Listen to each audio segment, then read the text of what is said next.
Welcome to SortaOkay Reviews, where every fandom's welcome. I'm Nathan Bedard. I'm Brad Newton. And today we're doing a double dose of One Piece reviews. We're a little bit behind, but we're doing 904 and 905. Yep, so since this is a double review, we are going to get through it a bit quicker than we normally would. So let's just jump right into 904. We are officially into the Reverie arc. I've been waiting for this arc for so long. I want to know what's happening in the world. It hasn't been it wasn't my most hyped arc. Mm-hmm. I don't know, it just wasn't something that truly enticed me. I'm more excited for Wano. But it's world building. The world building in One Piece is the best part for me. I know, but I don't consider that an arc. I just consider it, I like the world building as it is. Mm-hmm. After the arcs, you get those chapters that build and stuff like that. But this chapter is 904 is particularly nice because we finally meet the Revolutionaries. Yeah, so we start off this chapter. A quick aside, we're on the Orlumbus cover story now. Orlumbus the cover story for that chapter was Orlumbus was giving his resignation to the kingdom, and the king was really mad at him because he's going to be a part of the Straw Hat Grand Fleet now. But okay, so we start off this chapter with Dragon and Sabo talking, which is cool to see. Yep. See them again, and then they essentially they're at Kamabaka Kingdom now. They had to leave. Last time we saw them, they were at Baltico, and Burgess was told Blackbeard to come to. He found the Revolutionary armies. So we assumed they were okay, but now we know for certain they're okay. They're at Kamabaka Kingdom with Ivankov, and Dragon and Sabo are having this conversation, and it eventually leads to they're saying, "Yeah, we're going to the Reverie." Yeah. Well, Sabo is also is he still reading about Luffy, or was that last chapter? I think so. Yeah, I know he's still on Twitter looking at Luffy's stat, the Fifth Emperor. Yeah, Luffy went from single to Fifth Emperor. But yeah, so a quick summary of that is pretty much Dragon and even though it hasn't happened yet, it's they're we're gonna declare war. Yeah, this is the start of the war. That's huge. This is our war. This is our goal. The Revolutionaries' goal is to overthrow the world nobles. And this is gonna have some repercussions, I think, in the pirate world because now territories and balance of power is gonna be really up for grabs. Mm-hmm. So we cut to after that groundbreaking news. We cut to the Lelucia Kingdom, and this poor kingdom. Can't catch a break. I know. Can't catch a break. They had their princess captured. Luckily, Colby went and saved them. But now Pinkbeard's there. What kind of pirate name is Pinkbeard? That's the most least intimidating pirate name I think I've ever heard. That's fierce. That's fierce. Yeah. Pinkbeard. But we see him, and he's attacking all the civilians. And apparently Lelucia is a very poor kingdom. Yeah. But he's attacking them, and then all of a sudden, this person, I guess this giant, comes out of the ground. He's got a trident, and he moves the clay around. Harpoon. A harpoon, yeah. It looks like a trident to me, and it's Morley.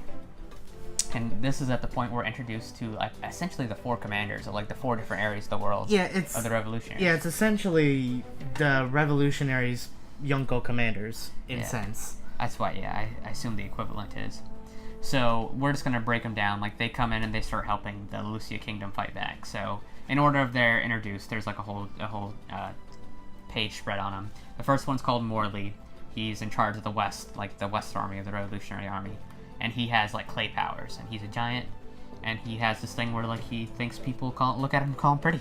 Yeah, he's a very muscular, rugged dude, and he's a very feminine. I think he's from the Kamabaka Kingdom. I think that's it. That's the thing, yeah. And I'll take the next one. We have Bello Betty from the East, who has the Rally Fruit, which is OP.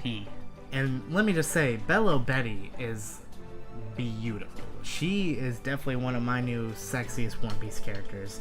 Something about the open shirt. Well, she's based off of that that French painting with the breast, she's holding the French flag up and the French Rebellion thing. That's what she's based off of. God, I'll give Oda. Good job with Bello Betty. But yeah, she's a very broken devil fruit because she can pretty much rile people's inner. You know, to fight and give them strength. It kind of reminds me of way back at the beginning of One Piece where Django could hypnotize people to make them stronger. Yeah, and that's pretty much gonna have. I could see this just having huge impacts in the final war, or just whenever we get this big. She's gonna have that power to rile them up. And the next person introduced was Lindbergh, and he's in charge of the South Army. And I don't think he has a devil fruit power. I think he's a mink though. Yeah, he's has inventions. I'm almost certain he's a mink. Yeah. And it seems like he has some ties with Vegapunk. Yeah. So I think we could really see some cool weapons. I really hope him and maybe we see him and Frankie meet at some point. Maybe. Yeah. That would be really cool. He had like a cool gun he was using. Yeah, that, like froze people. Froze. Yeah. And then we got my besides, because like Bello Bay was just really, really hot. My favorite, what was his name? Karasu. Yeah, that's how you pronounce it. Karasu. We actually kind of seen him His in powers Dressrosa. before. Yeah. Whenever the Ravens. That's it. When they ever swooped up Sabo. So it's cool to see him, and he looks like Overhaul from My Hero Academia, and he's really cool. And he was in charge of the North, the North section of the army. And to me, like, he's got the Revolutionaries have this like steampunk, like that's all their style. They all have steampunk gear. Besides him, also they all kind of had like a revolutionary hat, like Sabos. Yeah, the steampunk gear. Steampunk, yeah. Which is an interesting look for the Revolutionaries. But yeah, I think Karasu or however you pronounce his name is my favorite of the people introduced, because I don't know, like the Raven powers to me, like I was like Raven like stuff. It's just a cool aesthetic thing. Raven. Yeah, that dark Raven aesthetic thing is really cool. So at the end of the chapter, Pinkbeard obviously, I think he only had like a 52 million berry bounty. He gets absolutely destroyed by him, and he's like, Blackbeard's gonna get you for this. And then Bello Betty responds like, "No, Blackbeard doesn't care." Yeah, and that actually has, I think, a deeper meaning, because it's like, I think this is going to be the downfall of Blackbeard in the future. Is he's not going to keep caring about the people that he brings under his wing, and when he needs help, I don't think they're going to show up. Yeah. I think Straw Hat, that's his big thing, is he's going to have the people show up. Mm-hmm. And then Bello Betty ends the chapter saying, "It's like, if you ever need us, call us." She's like, "We just can't help but protecting the weak, pretty much. That's their goal with the rest of the Revolutionaries." So now we start with 905. Mm-hmm. And we're cut up to... There was a break, and now we're cut up to this week. Yep. And so we start off... there's a new Navy HQ. Mm-hmm. And pretty much it's like the old one, the red line, the new one. A new map. And they switched it with the G1 branch now. So they're in the Navy's in the New World now. Yeah, which makes sense. It's like, now we're in the New World. It's like they need to be better. They need to be stronger. And they even say that. They want to build a stronger Navy HQ. It's huge. It looks cool. And we get a very, very angry Akainu. Which, when is he ever happy? Yeah, he's yelling at everybody all the time. And we learn that Fujitora is at Mary Joa's. He's at with the Celestial Dragons. Yeah, and previously we learned that he was not allowed to come anywhere near Navy's HQ because he was banished. Yeah, until he got Straw Hat. He had to bring Law on Straw Hat's head. He wasn't allowed to come back to a Navy base. And so the person giving the report, actually, as an aside note, is T-Bone. I'm like, we haven't seen T-Bone since Water 7, his right angle slash. So just a nice callback to interesting or funny character. So his response to Akino is like, he's like, well, why isn't he there? Or why is Fujitora at Mary Joa? And then he's like, well, Mary Joa is in a Marine base technically. Yeah. So like that's a pretty reasonable argument. And then Akino's still yelling at him. And we had Sengoku come out. He's like, it's pretty hard being Fleet Admiral, isn't it? He's like, hey, it sucks, doesn't it? Yeah. It's like, now you know how it feels. And he's like, listen, you're half retired. Shut up. So we're introduced to, like, we see like the bubbles. I can just hear the bubbles sound effects in my head of like, it's not Sabaody, but it reminds me of Sabaody. And we see the red line, and all these nobles are we're starting to see some more kingdoms show up for the reverie. Not really anything that kind of jumps out to me. Maybe besides, what was that one right there? That lady, the Queen of Maroon. That one looks kind of. It's King Tacos. That's not racist. That's Oda being a little on the point there. Yeah. But anyway, we see these people from all these different kingdoms. Like, they have the Russian dolls too. I just noticed that. But and then it's the King Neptune and Shiroshi. Shiroshi, yes, and this is the first time anyone's really seen Shirahoshi, and she's beautiful. And they even mention that, like, they're like, her beauty's comparable to Boa Hancock. Boa Hancock's, yep. And it's kind of funny, a person that kind of falls in love with her is somebody we would not expect too. Good old big news. Big news! Big news! Big news, Morgan. But we see that Garp's actually escorting the what's the kingdom? Fishman Island? Fishman Island Kingdom, yeah. Yeah, King Neptune. So they're there. All three of the brothers are there. Shiroshi's there. And Garp's laughing at how everybody loves Shiroshi. And then we get another character that we haven't seen in a long time. We haven't seen him since he was a kid. Yeah, we got the little bit of a twerp Stully from the old Luffy Sabo's Straw adopted Hats. brother. Yeah, flashback. So I wonder, like, because Oda made it very, like, he did, like, a whole thing explaining, like, who he was if you forgot about him. Like, I remembered who he was. I'm like, oh yeah, he would probably come back later. But he's now the king of Goa. Yeah. They explained that the king and some other people died. Now Stelly's king. Yeah.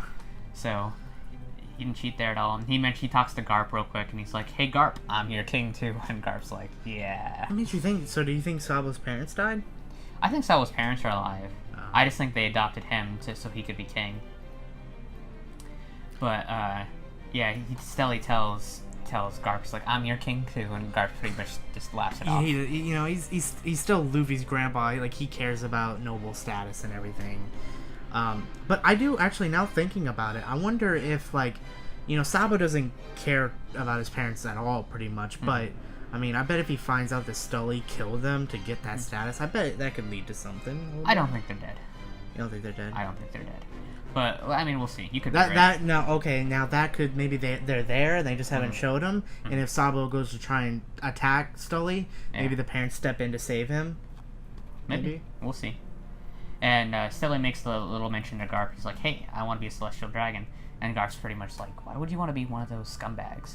Yeah, and he's like, so rude. That warrants the death penalty. And then Garp's like, "Oh yeah, just forget I said anything about that." Yeah, he's pretty much doing press tour and says a spoiler. Forget I said that. Yeah, I was like, I'm good. And then Stelly, King Neptune picks up Stelly off the ground. And then Stelly's like, "Oh, it's a fish man." It's like, I'm gonna get some disease from being around him. I'll tell you what, I hate the character, but God, he's not having a good time at this reverie so far. He's getting knocked back and just It's like, just giant man picks him up. But like, so and this is like the kind of thing, like, the rest of the world perceives fishmen as like these, as. It's kind of like Oda's way of racism, I'd say. These like disease-ridden people, like leopards even, kind of almost. But so Stelly's afraid of them all, and they're all going up on the bubble thing. So it's nice. It's cool that Oda reintroduced like the bubbles from Sabo, and they're floating up the red line to get them up there quicker. Mm-hmm. And they say, King Neptune says thanks to Garp for escorting him. Yeah, and this is a very beautiful panel. Mm-hmm. Pretty much, she's never been up on land. She's never come up to see sun, and as in. Mari Joa is very high in the air, and so as they're coming up, she sees the sky, the sun, and she's just like, it's so beautiful, and she's like, I want to live up here sometime. So I think, King Neptune says, well, that's why we're here. We're here to see if the fishman can live above the sea. And I think that won't come true, but I think, one of your theories about Luffy destroying Fishman Island, about the red line that destroys fish, I think that's kind of maybe fruition too. Yeah. And then, Shiroshi's crying, and everyone's very happy about it.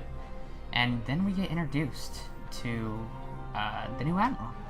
Yeah, this is very weird. I mean, we've heard about Green Bull. I've been dying to see Green Bull. I've seen a bunch of theory videos on like how he could maybe be a woman. Because like all the Navy admirals are based off of famous Japanese actors. Yeah. So now we kind of just get the silhouette of him, but he's definitely, it seems he's a playboy. A male, yeah. He talks about women feeding him. Which I think this could be kind of maybe fun for Sanji in the future, maybe? I don't know. But yeah, but I wish we kind of would have seen Green Bull. Like, I wish we could have just got introduced to Green Bull. Yeah, we just get a silhouette of his face. Which is how we were first introduced to Zakazuki as well, though. The first thing we saw of Zakazuki was just a silhouette of his face. But he says he hasn't eaten in 3 years. He's been fasting. And he's called Green Bull, so your theory is... My theory is I think he maybe has something to do with, like, land, like forest. I think, like, Mother Nature, and that's how he can just survive. He uses photosynthesis. But yeah, so, and we cut back to Kalmbach Kingdom, so we see Bello Betty and Koala with a few other revolutionaries just sitting around. Yeah, real quick. God, Bello Betty and Koala in the same... Like, that just looks... Oh, that looks like the greatest place in the world to be right now. Even though it's in Kalmbach Kingdom. I don't care. I'll take the risk. And then, Koala explained, it's like, the goal of the revolutionaries isn't to overthrow the world government, it's just the celestial dragons, pretty much. They just want to get rid of them.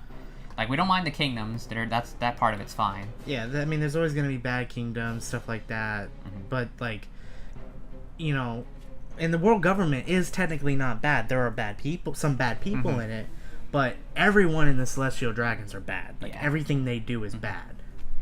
And then we cut back to the ship floating back up.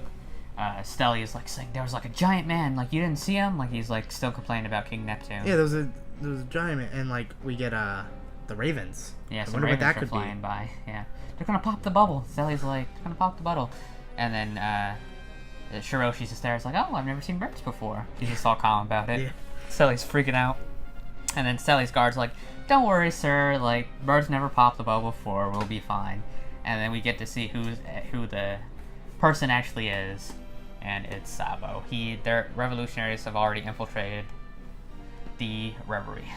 Yeah, my favorite character in One Piece is Sabo, so I'm glad that he might be like a focal point of this arc. I'm glad we're seeing the main character. I'm glad we're seeing more Sabo, because that was one thing. I mean, Ace's death was one of the biggest things, but we didn't get too much of Ace, and now so I'm hoping we get more of Sabo.